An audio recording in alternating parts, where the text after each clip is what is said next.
before buying ID, Bethesda didn't have any kind of big meeting like this. After some years celebrating and being part of QuakeCon, how do you feel about the event, and what do you feel is the most positive outcome of it? It's a good question. This is, I think, the 8th year that we've done QuakeCon since we bought it. We love this event. We have done everything we can to try and support it and help it grow without interfering with what makes QuakeCon great. So we haven't tried to turn it into something it's not, or we've just tried to provide resources and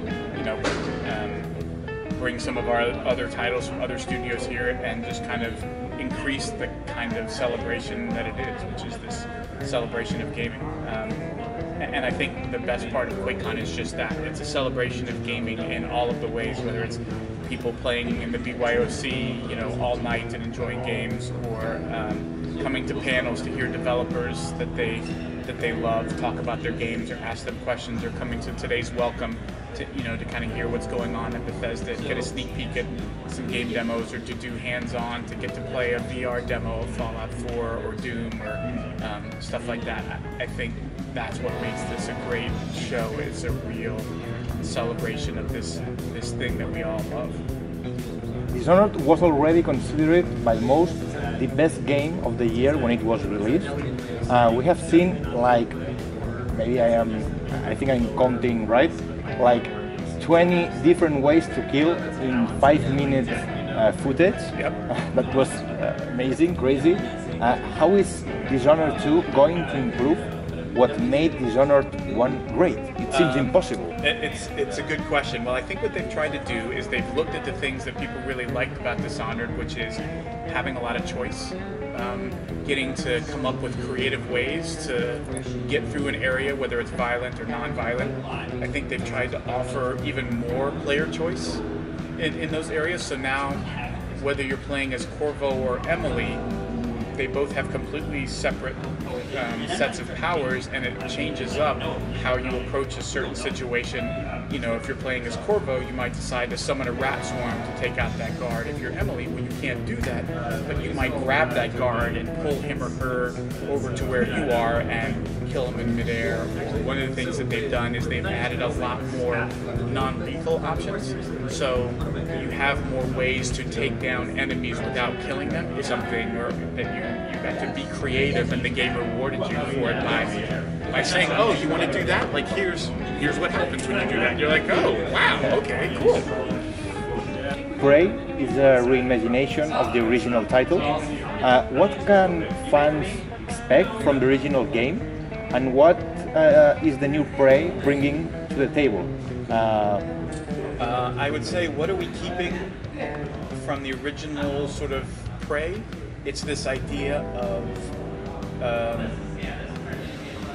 an alien threat that's trying to kill you. You are being hunted. Something is trying to eliminate you. Right? And again, to your Dishonored question, it's about that systemized gameplay that Arcane is known for.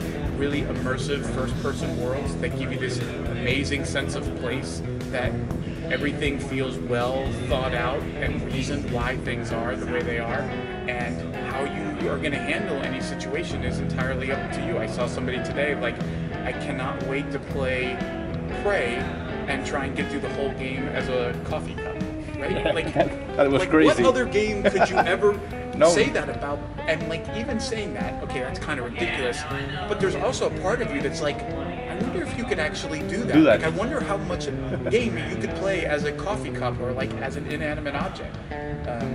Not only from the story standpoint, but also just in the whole, like, you're chasing a mimic and you're shooting at it, and it runs around the corner, and you turn the corner and there's a trash can and a chair at a desk and like a gun on the ground, and you have no idea, like, is that a real gun, or is that a mimic trying to lure me in so it can, I think when you play it, you just find it's so immersive, and you get that same wonderful sense of exploration and sort of wonder at what you can try and do, and I wonder if this works, and that kind of thing. What have you guys learned from the success of the Return of Doom to make sure that Quake Champions is loved for Quake fans as much as Doom for both the critics and Doom fans? Well, I think what we learned from Doom is that we found the right mix of doing things that people who knew the franchise and loved it would appreciate, that we didn't have to stray drastically from that original formula. We just sort of had to fit it to kind of a modern age, but we didn't have to like drastically change what people remembered from those games. And I think, you know, talking about Quake, like a lot of the things that you're talking about, you can still do in a modern competitive shooter and have the fans of the original games feel like, yes, like that's what I want. I want it to be really fast. And by the way, it's important to note, like, it's not only really fast, but it's incredibly responsive, right? And those two things don't always mean the same thing. You can play a very fast game, but like when you go to turn or to do something, it feels sluggish. It's not quick, and that's where that, you know, it's not just the unlocked frame rate, but it's the 120 hertz. It's having something that feels incredibly responsive and therefore very skill-based.